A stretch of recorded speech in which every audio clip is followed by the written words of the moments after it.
যিনি জান্নাতের সর্দারিনী অর্থাৎ মহিলাদের সর্দারিনী রাসূল পাক সাল্লাল্লাহু আলাইহি সাল্লামের আদরের মেয়ে ইমাম হাসান হুসাইন রাদিয়াল্লাহু তাআলা আনহুর আম্মা শেরে খুদা হযরত আলী রাদিয়াল্লাহু তাআলা আনহুর স্ত্রী, তার ইন্তেকালের সময়কার যে করুণ ইতিহাস এবং তাকে কবরে দাফন করার সময় যে মর্মান্তিক করুণ কাহিনী, সেই বিষয় নিয়ে আজকের এই ভিডিওটি মূলত। প্রিয় দর্শক, অবশ্যই পুরোপুরি আপনারা যদি এই ভিডিওটি শ্রবণ করেন তাহলে ইসলামের ইতিহাসে হযরত ফাতিমা রাদিয়াল্লাহু তাআলা আনহার ইন্তেকালের সময়কার যে মর্মান্তিক কাহিনী সেটি সম্বন্ধে আপনারা বিস্তারিত জানবেন। চলুন আমরা জেনে নিই। হযরত আলী রাদিয়াল্লাহু তাআলা আনহু ফজরের নামাজ আদায় করার জন্য মসজিদে গেছেন। এদিকে হযরত ফাতিমা রাদিয়াল্লাহু তাআলা আনহা, তার গায়ে অত্যন্ত জ্বর, ঘরের সমস্ত কাজ শেষ করেছেন। আলী রাদিয়াল্লাহু তাআলা আনহু মসজিদ থেকে এসে দেখে ফাতিমা কাঁদতেছেন। আলী রাদিয়াল্লাহু তাআলা আনহু প্রশ্ন করলেন, ও ফাতিমা, তুমি কাঁদছো কেন? ফাতিমা কোনো উত্তর দিলেন না। ফাতিমা আরো জোরে জোরে কাঁদতে লাগলেন। আলী রাদিয়াল্লাহু তাআলা আনহু কয়েকবার প্রশ্ন করার পরে ফাতিমা রাদিয়াল্লাহু তাআলা আনহা কাঁদতে কাঁদতে বলেন, ও আলী, আমি স্বপ্নের মধ্যে দেখতেছি আমার আব্বাজান হযরত মুহাম্মদুর রাসূলুল্লাহ সাল্লাল্লাহু আলাইহি ওয়াসাল্লাম আমার ঘরের মধ্যে ঢুকে কি যেন তালাশ করতেছেন। ঘর থেকে বাহির হওয়ার সময় আমি পিছন দিক থেকে আমার আব্বাজানকে ডাক দিলাম। ডাক দিয়ে বললাম, ও আব্বাজান, আপনি কি তালাশ করতেছেন? আব্বাজান মুহাম্মদুর রাসূলুল্লাহ সাল্লাল্লাহু আলাইহি ওয়াসাল্লাম বলতেছেন, ও আমার ফাতিমা, আমি তো তোমাকে তালাশ করতেছি, তোমাকে নিয়ে যাওয়ার জন্য। আরও বললেন, ও আমার ফাতিমা, আজকে তো তুমি রোজা রাখবা, সাহরি করবা আলীর দস্তরখানায়, আর ইফতার করবা আমি আব্বাজানের দস্তরখানায়। আলী রাদিয়াল্লাহু তাআলা আনহু এই স্বপ্ন শোনার পর দুজনের বুঝতে বাকি থাকলো না যে ফাতিমা আজকে ইন্তেকাল করবেন। দুজন আরো জোরে জোরে কাঁদতে লাগলেন। এই সময়ের মধ্যে হযরত হাসান হুসাইন রাদিয়াল্লাহু তাআলা আনহু এসে জিজ্ঞাসা করতেছেন, ও আম্মাজান, ও আব্বাজান, আপনারা দুজনে কাঁদছেন কেন? ফাতিমা রাদিয়াল্লাহু তাআলা আনহুর একটা অভ্যাস ছিল, যখন হাসান হুসাইন রাদিয়াল্লাহু তাআলা আনহু কোনো কাজে বিরক্ত করতেন তখন দুজনকে নানাজানের কবরের কাছে যেতে বলতেন। আজকেও ফাতিমা বলেন, তোমরা দুই ভাই এখন নানার কবরে চলে যাও। কবরের নিকট যাওয়ার সাথে সাথে কবর থেকে আওয়াজ আসলো, ও আমার আদরের নাতিরা, এই মুহূর্তে তোমরা আমার কাছে কেন আসছো? আমার কাছে তো সবসময় আসতে পারবা, এখন যাও, যে মায়ের চেহারার দিকে তাকিয়ে থাকো, আজকের পরে তোমাদের মাকে আর পাবে না। এই কথা শোনার পরে দুই ভাই কাঁদতেছে আর দৌড়াতে দৌড়াতে আম্মার নিকট চলে গেলেন। যে আম্মাকে বললেন যে, তোমরা দুজন কেন কাঁদতেছো বুঝেছি, নানাজান আমাদেরকে বলে দিয়েছেন আজকের দিনটা তোমার জন্য শেষ দিন। নানাজান তোমার চেহারার দিকে তাকিয়ে থাকার জন্য আমাদেরকে বলেছেন।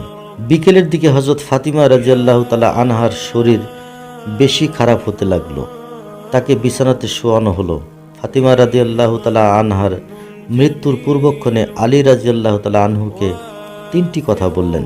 প্রথম কথাটি হলো, ও আলী, যেদিন থেকে আমি আপনার ঘরে এসেছি ওই দিন থেকে নিয়ে আজ পর্যন্ত আপনাকে আমি অনেক কষ্ট দিয়েছি।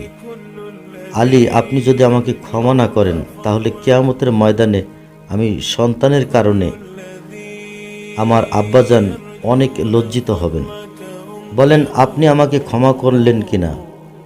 আলী রাদিয়াল্লাহু তাআলা আনহু বললেন, ও ফাতিমা, তুমি এসব কি বলতেছো? আমি আলী তো তোমার যোগ্য ছিলাম না।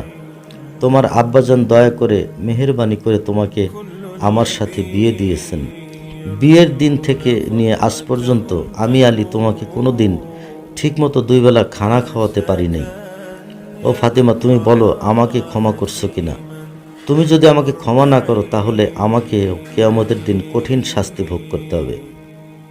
2 নম্বর প্রশ্নটি করলেন, ও আলী, আপনার সাথে আমার দ্বিতীয় কথা হলো, আমি মারা যাওয়ার পরে আপনি বিয়ে করে নেবেন দুনিয়ার যে কোনো মহিলাকে আপনার পছন্দ মতো। আপনাকে আমি অনুমতি দিলাম, আর আমার বাচ্চা দুইটাকে সপ্তাহে একটা দিন আপনার কোলের মধ্যে করে ঘুমিয়ে নেবেন।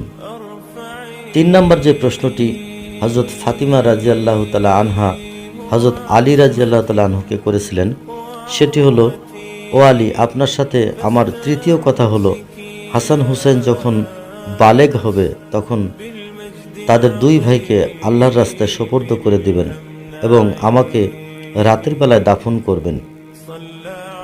হযরত আলী রাদিয়াল্লাহু তাআলা আনহু বললেন, তুমি নবীর মেয়ে, আমি সবখানে খবর দিয়ে তোমায় দাফন করব, এতে সমস্যা কি? হযরত ফাতিমা রাদিয়াল্লাহু তাআলা আনহা বললেন, আমার কাফনের কাপড়ের উপর দিয়ে সবাই অনুমান করবে যে নবীর মেয়ে কতটুকু লম্বা ছিল, কতটুকু স্বাস্থ্য ছিল, এতে আমার পর্দা ভঙ্গ হবে। হযরত ফাতিমা রাদিয়াল্লাহু তাআলা আনহা এর ইন্তেকালের পর তার লাশের খাটিয়া বহন করার মানুষ মাত্র 3 জন, হযরত আলী রাদিয়াল্লাহু তাআলা আনহু এবং শিশু হাসান ও হুসাইন রাদিয়াল্লাহু তাআলা আনহু, এই 2 জন। অর্থাৎ তারা 3 জনই ছিলেন শুধুমাত্র খাটিয়া বহন করার মতো। হযরত আলী ভাবছিলেন যে খাটিয়া বহন করার জন্য আরও একজন মানুষের প্রয়োজন, তবেই 4 কোণায় 4 জন কাঁধে নিতে পারবেন। এ সময় হযরত আবু যর গিফারি রাদিয়াল্লাহু তাআলা আনহু এলেন ও খাটিয়ার এক কোণা বহন করলেন। হযরত আলী প্রশ্ন করলেন, ও আবু যর, আমি তো কাউকে বলি নাই, আপনি জানলেন কিভাবে? হযরত আবু যর গিফারি রাদিয়াল্লাহু তাআলা আনহু বললেন, আমি আল্লাহর রাসূল সাল্লাল্লাহু আলাইহি সাল্লামকে স্বপ্নে দেখেছি।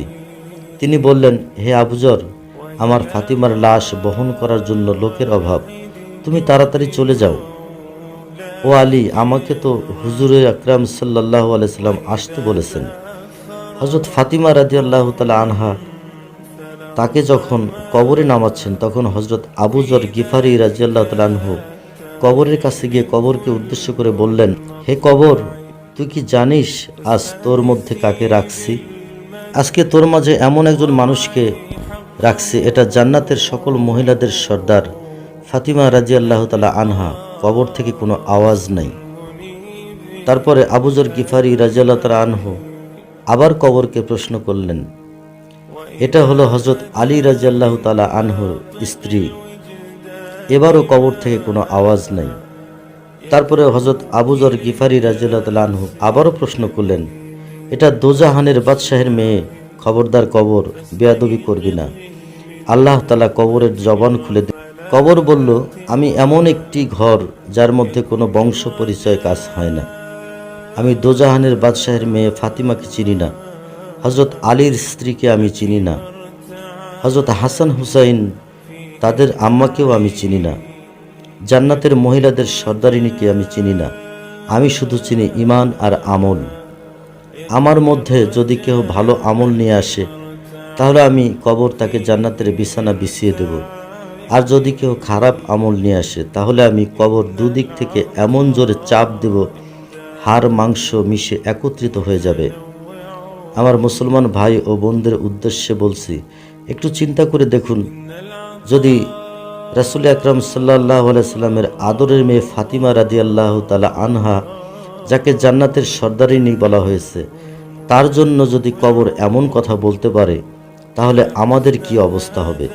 বুঝতে পারছেন কিসের আশায়, কি চিন্তা করে আল্লাহর হুকুম থেকে এত গাফেল হয়ে আছি আমরা। আল্লাহ আমাদের সকলকে ঈমান ও নেক আমল নিয়ে কবরে যাওয়ার তৌফিক দান করুন। আমিন।